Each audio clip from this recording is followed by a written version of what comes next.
पांडे। आप देख रहे हैं मेट्रो दिनांक टीवी न्यूज। आइए देखते हैं आज की खास खबर। ओबीसी वोटों की सियासत में डूबी कांग्रेस, संजय निरुपम का करारा हमला, जात पात के नाम पर समाज तोड़ने का आरोप, शिवसेना यूबीटी पर भी साधा निशाना। मुंबई कांग्रेस पार्टी का अहमदाबाद अधिवेशन खत्म हुआ, लेकिन उसकी गूंज मुंबई तक सुनाई दे रही है, वो भी आलोचना के तीखे सुरों में। शिवसेना शिंदे गुट के उपनेता और तेज तर्रार प्रवक्ता संजय निरुपम ने कांग्रेस के इस अधिवेशन को न केवल सवालों के घेरे में डाला, बल्कि उसकी मंशा पर भी करारा प्रहार किया। संजय निरुपम ने मुंबई में आयोजित पत्रकार परिषद में कांग्रेस द्वारा ओबीसी वोटों को ध्यान में रखकर पारित किए गए प्रस्ताव की तीव्र आलोचना की। उनका कहना है कि कांग्रेस ने अपनी पुरानी भूमिका से पूरी तरह से यू टर्न लेते हुए अब समाज को जोड़ने के बजाय उसे जात पात में बांटने की दिशा में कदम बढ़ा दिए हैं। उन्होंने कहा कि कांग्रेस द्वारा ओबीसी वोटों को लुभाने के लिए जो प्रस्ताव पारित किया गया है वह न केवल दुर्भाग्यपूर्ण है बल्कि निंदनीय भी है। निरुपम ने कहा कि कांग्रेस का यह नया रूप देखकर वे चौंक गए हैं, क्योंकि जिस पार्टी ने कभी राष्ट्रीय अधिवेशन में देश की भलाई, ग्राम स्वराज्य, आर्थिक उदारीकरण और बैंकों के राष्ट्रीयकरण जैसे अहम प्रस्ताव पारित किए थे, वही अब ओबीसी वोटों की राजनीति में फंस गई है। उन्होंने कहा कि पहले हर अधिवेशन में कांग्रेस समाज को भाषा, जाति और धर्म के नाम पर बांटने वाली ताकतों का विरोध करती थी, लेकिन अब वही कांग्रेस समाज में जातिगत द्वेष फैलाने वालों के खिलाफ एक भी प्रस्ताव लाना जरूरी नहीं समझती। उन्होंने आरोप लगाया कि कांग्रेस ने प्रस्ताव लाकर साफ कर दिया है कि अब उसकी राजनीति का असली मकसद समाज में जात पात का विभाजन करना है। उन्होंने कहा कि कांग्रेस अब प्रादेशिक पार्टियों की तरह व्यवहार कर रही है, जहां जाति और धर्म के आधार पर वोट बैंक तैयार करना ही राजनीति की प्राथमिकता बन चुका है। उनका कहना है कि कांग्रेस का यह प्रस्ताव महज एक राजनीतिक चाल नहीं, बल्कि समाज को तोड़ने की एक गहरी साजिश है। संजय निरुपम ने यह सवाल भी उठाया कि क्या इस जात पात आधारित प्रस्ताव को शिवसेना यूबीटी का भी सहमति प्राप्त है। उन्होंने व्यंग के लहजे में कहा कि मुंबई महानगर पालिका में पिछले 25 वर्षों तक सत्ता में रहने वाली शिवसेना यूबीटी ने कभी नाले की सफाई का काम देखा ही नहीं, लेकिन अब जब सत्ता हाथ से निकल चुकी है तो आदित्य ठाकरे अचानक सड़कों पर उतर आए हैं और नाला सफाई के काम का निरीक्षण कर रहे हैं। निरुपम ने कहा कि यह निरीक्षण कोई ईमानदारी से किया गया कार्य नहीं, बल्कि एक ढोंग है। उन्होंने शंका जताई कि यह सब शायद ठेकेदारों पर पुराने कमीशन के लिए दबाव बनाने की कोशिश हो सकती है। उन्होंने आदित्य ठाकरे की इस गतिविधि को पूरी तरह से नाटक बताते हुए कहा कि जब जिम्मेदारी थी तब कभी इन कामों में दिलचस्पी नहीं दिखाई गई, अब जब सत्ता जा चुकी है तो अचानक जागरूकता का नाटक किया जा रहा है। उन्होंने दावा किया कि जब से एकनाथ शिंदे महाराष्ट्र राज्य के मुख्यमंत्री बने थे, मुंबई में रास्तों के कंक्रीटीकरण का काम तेजी से हुआ था और इसका असर आज भी दिखाई दे रहा है। मुंबई अब खड्डा मुक्त नजर आ रही है और यह विकास का वास्तविक उदाहरण है। निरुपम ने दो टूक कहा कि कांग्रेस का समाज को जात पात में बांटने का छुपा हुआ एजेंडा अब खुलकर सामने आ चुका है और यह लोकतंत्र के लिए खतरे की घंटी है। अब आइए देखते हैं मेट्रो दिनांक टीवी न्यूज पर इस प्रेस कॉन्फ्रेंस के दौरान पूर्व सांसद और शिवसेना प्रवक्ता संजय निरुपम ने क्या कुछ कहा इस रिपोर्ट में। जब अहमदाबाद में संपन्न हुआ, अलग अलग विषयों पर जो उन लोगों ने प्रस्ताव पास किए, उनमें से एक प्रस्ताव बहुत ही खतरनाक और समाज को तोड़ने वाला लग रहा है और वह यह भी दिखाता है कि कांग्रेस पार्टी ने वैचारिक आधार पर पूरी तरह से 360 डिग्री का टर्न ले लिया है, यानी पूरा यू टर्न मार दिया। और वो है ओबीसी समाज के लिए जाति जनगणना करने की मांग और ओबीसी समाज के वोटों के लिए एक विशेष प्रस्ताव पास करना। यह कांग्रेस पार्टी प्रारंभ से कभी स्वतंत्र भारत को स्वतंत्रता दिलाने के लिए राष्ट्रीय अधिवेशन में प्रस्ताव पास करते थे, कभी स्वराज दिलाने के लिए, कभी स्वदेशी के लिए, कभी विदेशी वस्तुओं के बहिष्कार के लिए, कभी पूर्ण स्वराज्य के लिए, कभी किसानों मजदूरों के विकास के लिए, कभी सामाजिक एकता और अखंडता के लिए, कभी बैंकों के राष्ट्रीयकरण के लिए, कभी आर्थिक उदारीकरण के लिए। इस प्रकार के उनके प्रस्ताव राष्ट्रीय अधिवेशन में पास होते थे। लेकिन आज कांग्रेस का राजकारण, कांग्रेस की राजनीति इतनी दुर्भाग्यपूर्ण हो गई है कि अब वो ओबीसी समाज का वोट हासिल करने के लिए प्रस्ताव पास कर रहे हैं। राहुल गांधी ने पिछले दिनों कहा कि हमसे गलती हो गई, हमने सिर्फ और सिर्फ दलित, मुस्लिम और ब्राह्मण लोगों के लिए काम किया, जिसकी वजह से ओबीसी समाज हमसे दूर चला गया। ओबीसी समाज को साथ लाने के लिए कांग्रेस पार्टी ने यह प्रस्ताव पारित किया। इसी ओबीसी समाज के नाम पे जाति जमाती के जातिवादी राजकारण के लिए हमारे देश के कई क्षेत्रीय दल जाने जाते हैं जो तथाकथित और समाजवादी हैं। चाहे मुलायम सिंह यादव की पार्टी हो, लालू यादव की पार्टी हो, या फिर चौटाला की पार्टी हो, देवीलाल की पार्टी हो, कोई यादव के नाम पे, कोई जाट के नाम पे, कोई गुजर के नाम पे जातिवाद की राजनीति करते रहे। लेकिन आज, और कांग्रेस ने हमेशा इसका विरोध किया, लेकिन आज कांग्रेस पार्टी उन्हीं क्षेत्रीय दलों का अनुसरण करते हुए स्वयं जाति विशेष का वोट हासिल करने के लिए इस प्रकार का प्रस्ताव पारित कर रही है, जो कि एकदम से निषेधात्मक है। यह कांग्रेस का वैचारिक पतन का सबूत है, यह कांग्रेस का जो मानसिक दिवालियापन हो गया उसका सबूत है, और कांग्रेस की राजनीति एक दुर्भाग्यपूर्ण हो गई है उसका सबूत है। कांग्रेस को स्वीकार करना चाहिए कि पिछले 10-12 वर्षों में 40-42 जो चुनाव हुए, महत्वपूर्ण चुनाव, उन चुनाव में 5 या 6 चुनाव जीते हैं, सारे चुनाव हार गए। उसका कारण यह है कि कांग्रेस में एक नीतिगत रूप से दिवालियापन आ गया है। कांग्रेस की जो सोच है उससे आम मतदाता कनेक्ट नहीं हो पा रहा है। यही वजह है कि वो लगातार हार रहे हैं, और इसका आत्ममंथन करने के बजाय, इसका विश्लेषण करने के बजाय कांग्रेस पार्टी के नेता, कल भी हुआ अहमदाबाद में, उन्होंने ईवीएम के ऊपर सारा ठिकरा फोड़ा कि पूरे चुनाव की जो वोटिंग प्रक्रिया वही दोषपूर्ण है। राहुल गांधी कहते हैं कि महाराष्ट्र में जब चुनाव हुए तो अचानक 90 लाख के आसपास नए वोट ऐड कर दिए गए वोटर लिस्ट में, जिसका फायदा बीजेपी को हुआ, जबकि यह सरासर गलत है। नए वोटर बनाने की एक स्थापित प्रक्रिया है, उस प्रक्रिया के हिसाब से जो निर्वाचन आयोग है वो अपील करते हैं और सभी पार्टियों को लोग नए वोटर बनाते हैं। उसमें कोई एक व्यक्ति विशेष या पार्टी विशेष वोटर नहीं बनाती है। लेकिन राहुल गांधी अपनी हार का ठिकाना इस विषय पे डाले। खड़गे कहते हैं कि ईवीएम खराब है, इधर उद्धव ठाकरे भी बोलते हैं कि ईवीएम में कुछ तो गड़बड़ थे, उधर दिल्ली में चुनाव हार गए तो आम आदमी पार्टी के लोगों ने कहा कि प्रत्येक विधानसभा क्षेत्र में बीजेपी ने जानबूझ करके कई वोटरों के नाम वोटर लिस्ट से निकाल दिए थे। ये स्वीकार करने को तैयार नहीं है कि आपकी इमेज खराब हो गई है, भ्रष्टाचारी इमेज है आपका जन सामान्य से रिश्ता टूट गया है। मतदाताओं के समक्ष आप कुछ नया आइडिया और उनको आकर्षित करने का कोई एक जो सकारात्मक विचार नहीं रख पा रहे हैं, जिसकी वजह से आप चुनाव दर चुनाव हारते जा रहे हैं। और ऐसे में जब कांग्रेस पार्टी लगातार चुनाव हार रही है और एक वैचारिक तौर पर एक पतन के दौर से गुजर रही है, तब हमारा उबाठा के लोगों से, उद्धव ठाकरे से सवाल है कि बाला साहब ने हमेशा जातिगत राजनीति के खिलाफ अपनी बात रखी। वो हमेशा कहते थे और जाति जमाती में समाज को नहीं बांटना चाहिए। उन्होंने कभी किसी जाति विशेष के लिए कोई राजनीति नहीं की। क्या उबाठा के लोग कांग्रेस के इस जातिवादी राजकारण से, राजनीति से सहमत हैं? क्या उबाठा के लोग अहमदाबाद में जो प्रस्ताव पारित हुआ ओबीसी समाज का मत हथियाने के लिए, क्या उबाठा के लोग इस प्रस्ताव से सहमत हैं? मैं स्पष्ट कर देना चाहता हूं कि शिवसेना किसी जाति विशेष के खिलाफ नहीं है।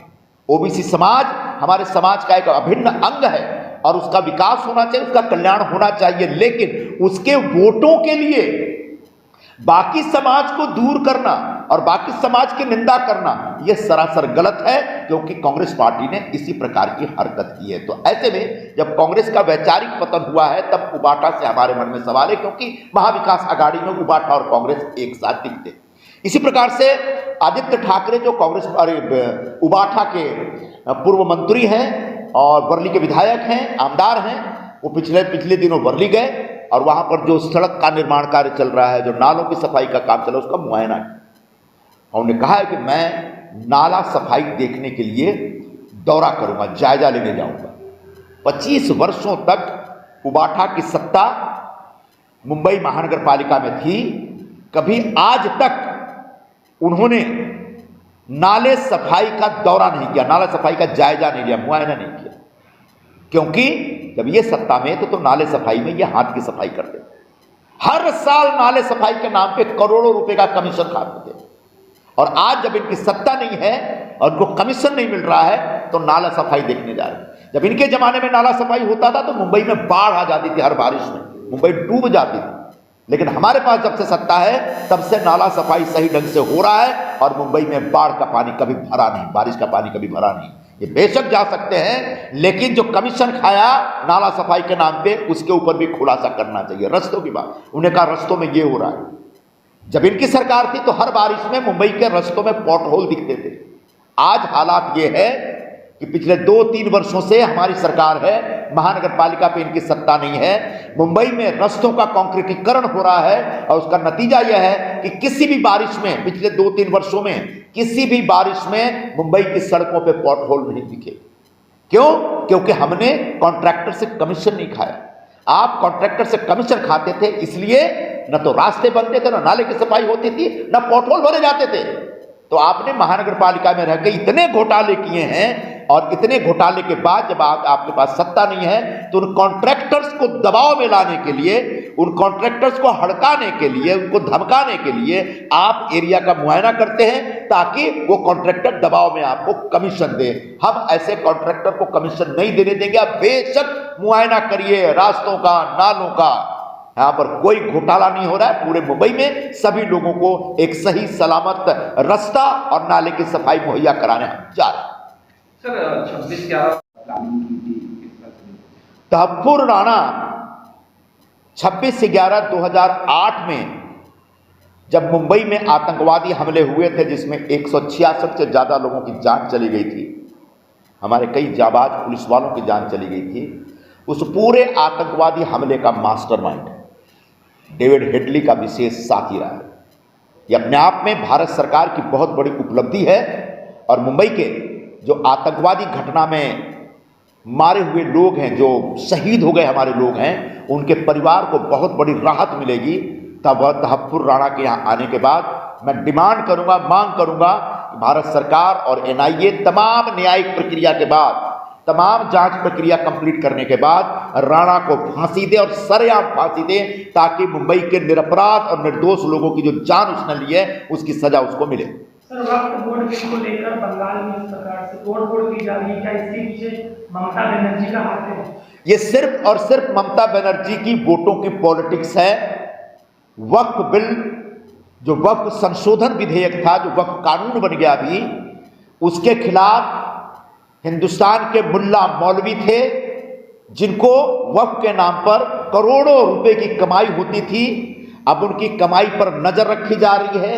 अब वक्फ के कामकाज में ट्रांसपेरेंसी आएगी, गवर्नेंस ठीक से होगा और वो घोटाला नहीं कर पा रहे, और इसका सीधे फायदा गरीब मुसलमान औरतें और बच्चों को होगा, जो अनाथ बच्चे हैं उनको होगा, जो बेवा औरतें उनको होगा। ऐसे में जो मुल्ला मौलवी जो विरोध कर रहे हैं, उनके विरोध में हाँ मिलाने के लिए पश्चिम बंगाल में ममता बनर्जी और उनकी पार्टी वक्फ बोर्ड, वक्फ बिल का, वक्फ कानून का विरोध कर रही है। इस विरोध का कोई अर्थ नहीं है। देश में एक कायदा है, कानून है, एक संविधान है। अगर देश के पार्लियामेंट के दोनों सदनों ने कानून बना दिया और उसके ऊपर राष्ट्रपति की मुहर लग गई, तो तमाम राज्य सरकारों की जिम्मेदारी है कि वह उस कानून को लागू करे। तो आज ममता बनर्जी और कोई कह सकता है कि हम लागू नहीं करेंगे, लेकिन वैधानिक तौर पर इसका कोई आधार नहीं। Sir, US president Donald Trump ने जो 90 दिन का रोक लगाई है टैरिफ पे, जो टैरिफ लगाया था, और चाइना पे 125% लगाया है, किसका सही? देखिए, सबसे पहले जो एक पॉपुलर नैरेटिव हिंदुस्तान में चल रहा है कि डोनाल्ड ट्रंप ने जो टैरिफ लगाया है उससे हिंदुस्तान की हालत बहुत खराब हो जाएगी, वो सरासर गलत नैरेटिव है। क्योंकि हिंदुस्तान के सामने, भारत के सामने, भारत के जो निर्यातक हैं उनके सामने एक बहुत बड़ी अपॉर्चुनिटी आ रही है।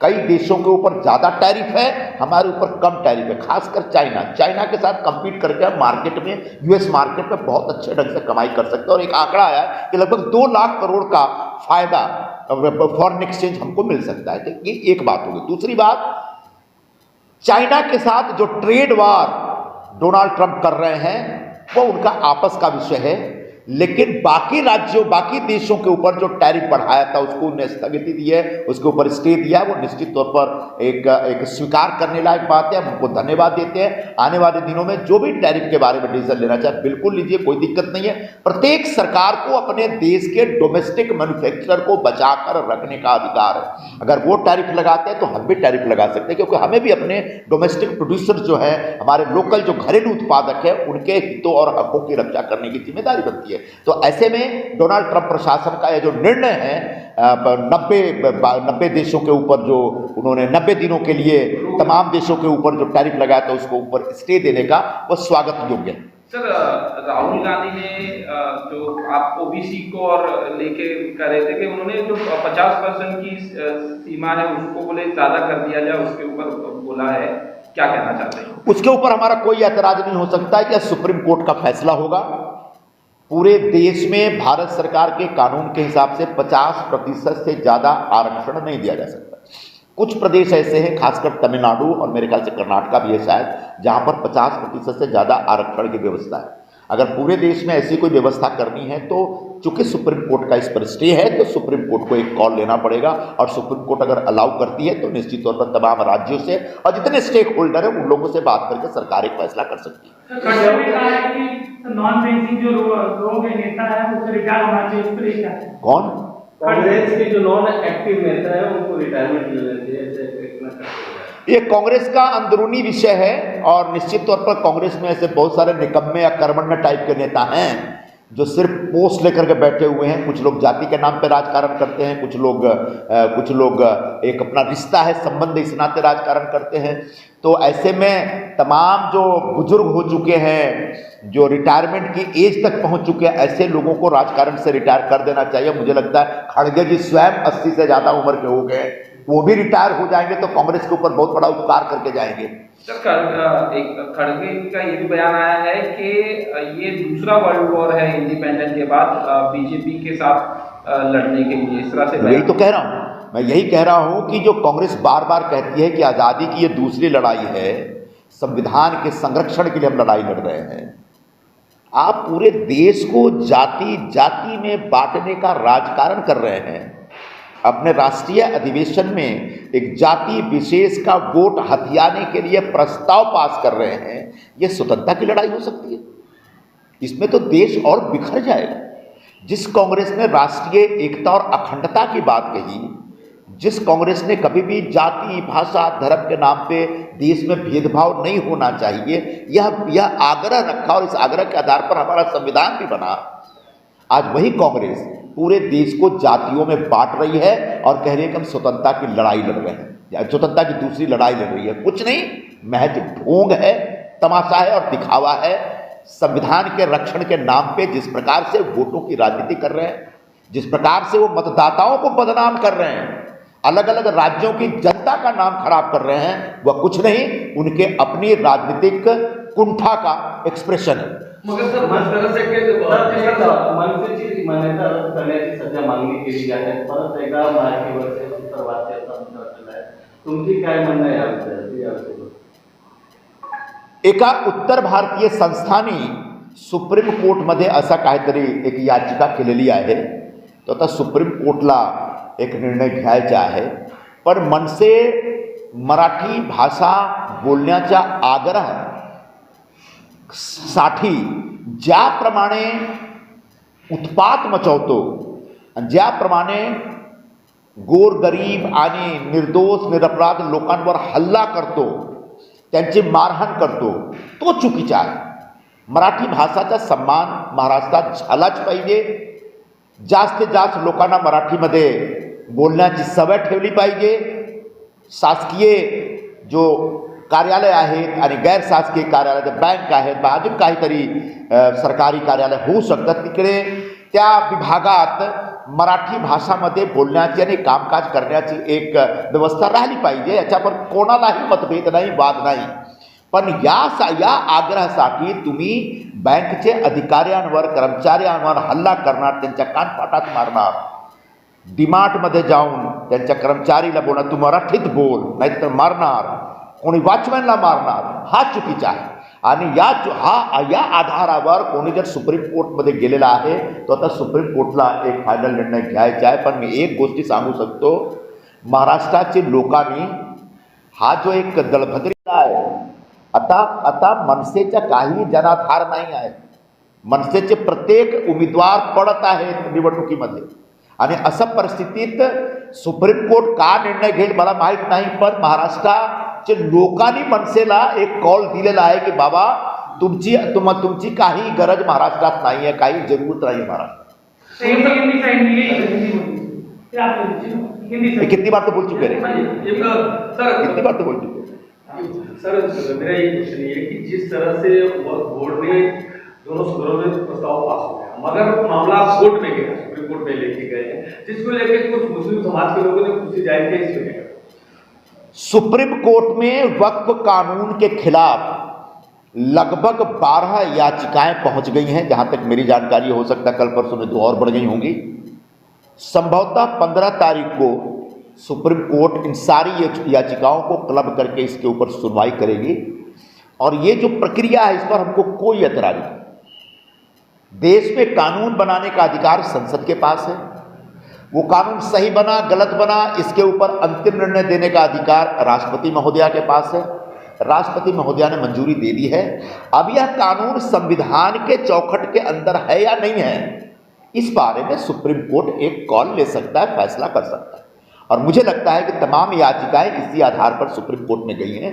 बिल्कुल रास्ते पे उतरकर शाहीन बाग करना, तोड़फोड़ करना, गुंडागर्दी करना, विरोध प्रदर्शन करना, उसके बजाय, या कोई राज्य सरकार का कोई नेता, कोई राज्य का कोई नेता कहे कि हम इसको अपने राज्य में लागू नहीं करेंगे, इस तरह की बातें करने के बजाय आप इस कानून के ऊपर सुप्रीम कोर्ट का फैसला सुनने का आग्रह रख सकते हैं। तो ये इस विषय पर हमारा कोई ऐतराज नहीं। सुप्रीम कोर्ट का जो फैसला होगा हमको स्वीकार होगा, मान्य होगा। धन्यवाद। अब विदा लेते हैं।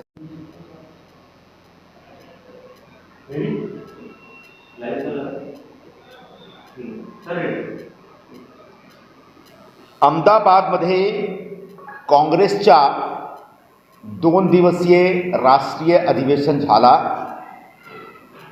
त्या अधिवेशनमध्ये त्यांनी जे काही ठराव पास केला, त्याच्यामध्ये एक महत्त्वाचा ठराव म्हणजे ओबीसी समाजाच्या मतांसाठी त्यांनी पहिल्यांदा एक ठराव पास केलेला आहे। हा काँग्रेसच्या एक वैचारिक पतनचा एक मोठा सबूत दिसतो आम्हाला। कारण काँग्रेसची जेव्हा जेव्हा राष्ट्रीय अधिवेशन होत होती, तेव्हा त्यांनी एक राष्ट्रीय स्तरच्या सामाजिक आणि राष्ट्रीय विकासासाठी, लोकांच्या कल्याणासाठी एक महत्त्वाचा ठराव पास करत होते। कधी काँग्रेसच्या महाधिवेशनमध्ये भारताची स्वतंत्रतासाठी ठराव पास झाला होता, कधी स्वराजचा ठराव पास झाला होता। एकदा लाहोरमध्ये काँग्रेसच्या महाधिवेशनमध्ये पूर्ण स्वराज्याचा ठराव पास झाला होता। ग्राम स्वराज्याचा ठराव पास केला होता अधिवेशनमध्ये। कधी त्यांनी आर्थिक उदारीकरण केला पाहिजे याचा पण ठराव पास केला। बँकांचा जो राष्ट्रीयकरण झाला त्याचा ठराव त्यांनी पास केला। एवढे मोठे मोठे ठराव पास करणारे काँग्रेस पार्टी ने सतत प्रत्येक अधिवेशनमध्ये एक ठराव अवश्य पास केला की भारतीय समाजमध्ये धर्माच्या नावाने, मजहबच्या नावाने, भाषाच्या नावाने आणि जाती जमातीच्या नावाने विभक्त करणारी जो शक्ती आहे त्यांचा निषेध झाला पाहिजे, असा ठराव त्यांनी प्रत्येक महाधिवेशनमध्ये, खास करून 1968 मध्ये जो त्यांचा अधिवेशन होता त्याच्यामध्ये फार जोर देऊन त्यांनी हा ठराव पास केला होता। त्यानंतर 2001 मध्ये पण असाच ठराव पास केला, पुढे पण केला। पण अहमदाबादमध्ये काँग्रेस पक्षाने एकदम 360 डिग्रीचा U-टर्न घेतलेला आहे। आता त्या जाती जमातीचे नावाने जो समाजमध्ये विभाजन आणि विभक्त क्रिएट करणारे लोक आहेत, शक्ती आहेत, त्यांच्या विरोधात त्यांनी काहीही बोललं नाही। उलट ओबीसी समाजाच्या मतासाठी त्यांनी एक विशेष ठराव पास केलेला आहे। आम्ही ओबीसी समाजाचा सन्मान करतो, ते भारतीय समाजाचे एक मोठे हिस्सा आहेत आणि त्यांचा विकास झाला पाहिजे, त्यांचा जे काही प्रॉब्लेम आहे सॉल्व्ह झाला पाहिजे। आम्ही पण ओबीसी समाजबरोबर जुळलेले आहोत। पण असं कधीही नाही झाला होता कि कांग्रेस पक्षातर्फे ऐसी घोषणा झाली कि हम लोग अब तक ब्राह्मण, मुस्लिम और दलित समाज में उलझे रहे ओबीसी समाज हमारे हाथ से निकल गया आणि अशा परिस्थितीत काँग्रेस पार्टी आणि त्यांच्या नेतृत्व ओबीसी समाजाच्या मतासाठी त्यांनी एक ठराव पास केलेला आहे. तो एकदम निषेधात्मक आहे. आम्ही त्याची निंदा करतो. हा एक विषय आहे, पण तर राष्ट्रीय अधिवेशनमध्ये ठराव पास करून समाजाला जाती जातीमध्ये बांटण्याचा जो प्रयत्न आहे तो प्रयत्न नाही केला पाहिजे, आमची अशी भूमिका आहे. काँग्रेस पक्षाने ही जो भूमिका घेतली आहे, ही भूमिका जो आमच्या देशात जो समाजवादी विचारसरणीचे पक्ष आहेत, म्हणजे समाजवादी पार्टी, राष्ट्रीय जनता दल किंवा लोकदल, हे सगळे पक्षातर्फे असाच समाजवादच्या नावाने जाती जमातीचं राजकारण चालू. कोणी यादव समाजाच्या मतासाठी समाजवादचा झेंडा बुलंद करतो, कोणी जाट आणि गुजर समाजाच्या मतांसाठी असं राजकारण करतो.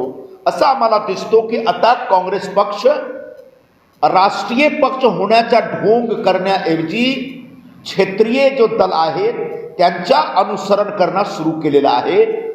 आणि ज्याप्रमाणे क्षेत्रीय दल जाती जमातीचे राजकारण करून ते स्वतःचा वोट बँक निर्मित करतात, त्याचप्रमाणे काँग्रेस पक्षातर्फे पण आता ओबीसी समाजाचा वोट बँक निर्मित करण्यासाठी विशेष ठराव पास झालेला आहे.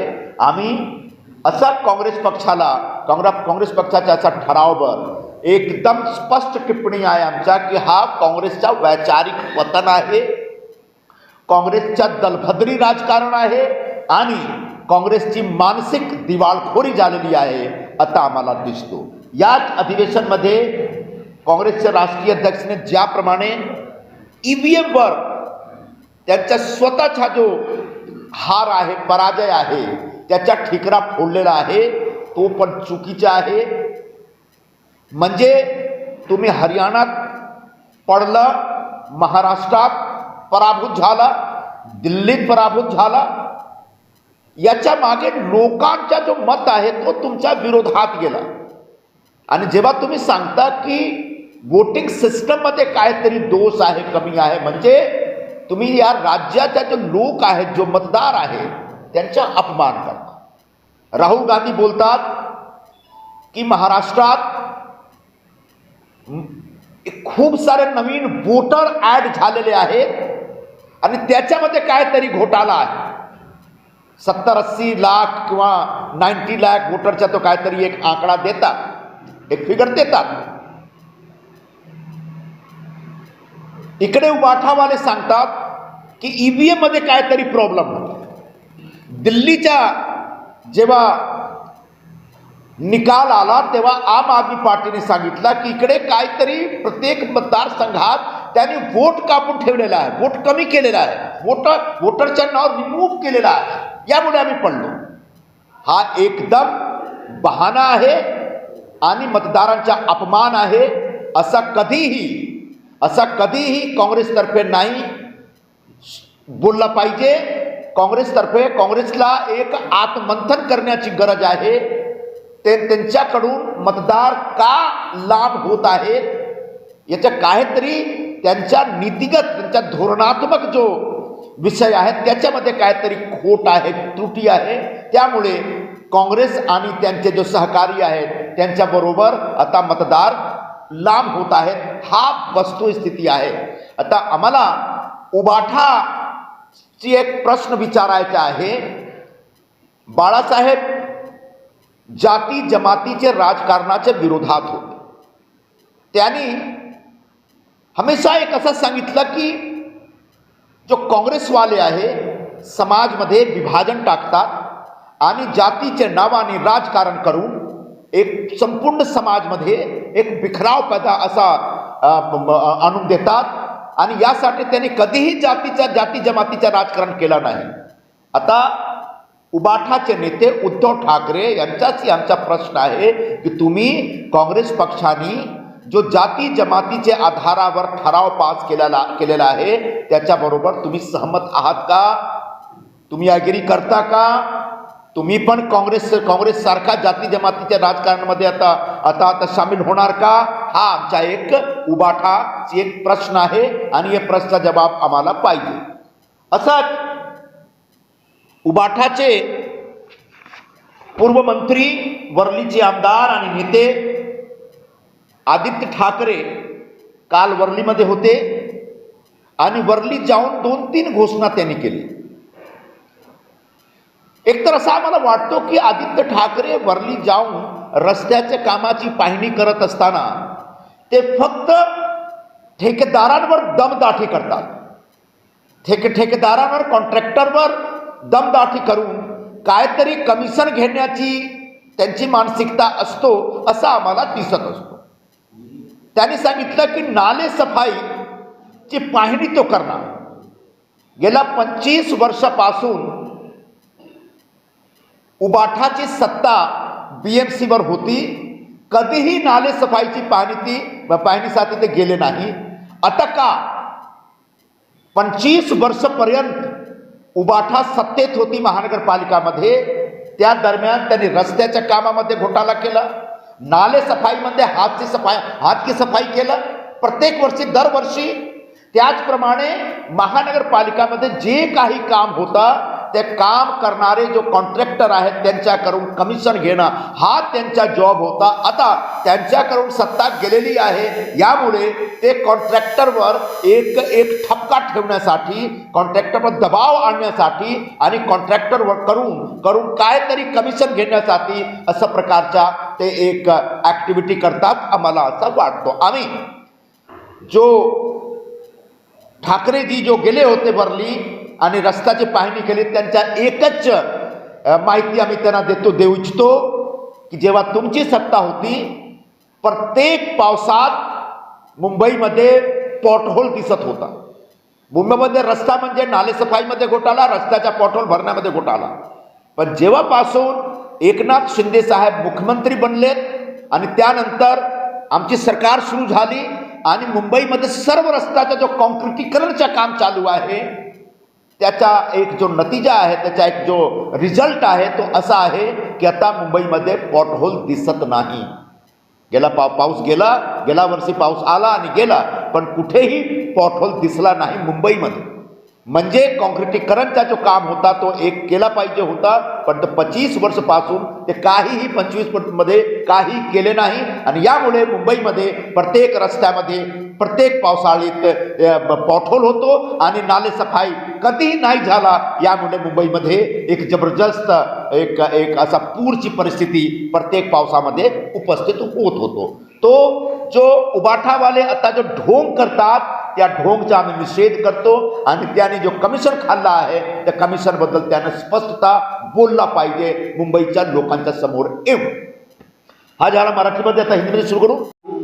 विरोधात लढलो नाही तर इंग्रजी आणि RSSच्या विचारधारे विरोधात लढलो असं वक्तव्य राहुल गांधी यांनी केलं. विचारधाराच्या विरोधात लढण्यामध्ये काही गैर नाही, पण तो एक काँग्रेस होती आणि काँग्रेसचा नेतृत्व होता ज्यांनी अंग्रेजांच्या विरोधात एक लढा दिला आणि त्या लढामध्ये भारताला स्वातंत्र्य मिळाली आणि आम्ही सगळे स्वतंत्र झालो. पण आजचा जो काँग्रेस आहे तो भारताच्या दुसरी आझादीच्या नावाने किंवा संविधानाच्या रक्षणाच्या नावाने ज्याप्रमाणे वैचारिक वैमनस्य पसरवत आहेत तो चुकीचा आहे आणि ज्याप्रमाणे तो जाती जमातीचं राजकारण करत आहेत तो पण चुकीचा आहे. RSS एक विचारधारा आहे आणि तो विचारधारा बरोबर तुम्ही सहमत आहात नाही आता तुमचा विषय आहे, पण ते देशच्या विरोधी नाही आहेत. देशमध्ये प्रत्येक समाजाला एकजूट करणं आणि प्रत्येक समाजाचा विकास आणि कल्याणासाठी त्यांच्या विचारसरणीमध्ये खूप सारा असा प्रोग्राम आहे आणि त्यांचा सन्मान झाला पाहिजे. की जाती जनगणनाचे नावाने ते OBC लोकांचा मत घेण्याचा ते कार्यक्रम चालू ठेवत आहे. हा काँग्रेस पक्षाचा दलभद्री राजकारण आहे, काँग्रेस पक्षाच्या मानसिक दिवाळखोरी आहे आणि काँग्रेस पक्षाचा वैचारिक पतन आहे. ज्या काँग्रेसने कधी एका काळामध्ये त्यांचा जो अधिवेशन होता, राष्ट्रीय अधिवेशन होत होता, त्याच्यामध्ये समाजात जाती जमातीचे नावाने समाज विभक्त नाही झाला पाहिजे असा स्टँड घेत होते, असा ठराव पास करत होते. आता काँग्रेसचा पतन एवढा झालेला आहे की त्यांनी जातीच्या नावाने वोट मागण्यासाठी ते एक ठराव पास करत आहेत, जाती जनगणना किंवा ओबीसी समाजाच्या विकासाच्या नावाने. हा फक्त मताचं राजकारण आहे. याच्या मागे काहीही त्यांना ओबीसी समाजाचं घेणं देणं नाही. ओबीसी समाजाला देशात आरक्षण देण्यासाठी जेव्हा मंडल आयोग गठीत झाला होता आणि मंडल आयोगची रिपोर्ट VP सिंगची सरकारने जेव्हा लागू केली होती, त्यानंतर 5 वर्षपर्यंत काँग्रेसची सरकार होती. त्यानंतर राजीव गांधीची पण सरकार आली, पण त्यांनी कधीही त्या 5 वर्षपर्यंत नरसिंहरावची सरकार होती. तो 5 वर्षाच्या दरम्यान कधी त्यांनी मंडल आयोगची रिपोर्टची जो अनुशंसा आहे, शिफारिश आहे, कधी लागू नाही केला. त्यांनी तो रिपोर्ट कुठेतरी दाबून ठेवला होता. म्हणजे आज त्यांना मतासाठी ओबीसी समाजासाठी विशेष लाड दिसत आहे. पण आम्ही ओबीसी समाजाला सांगतो की कधी हे तुमचे नव्हते आणि पुढे पण कधी तुमचे नाही होणार.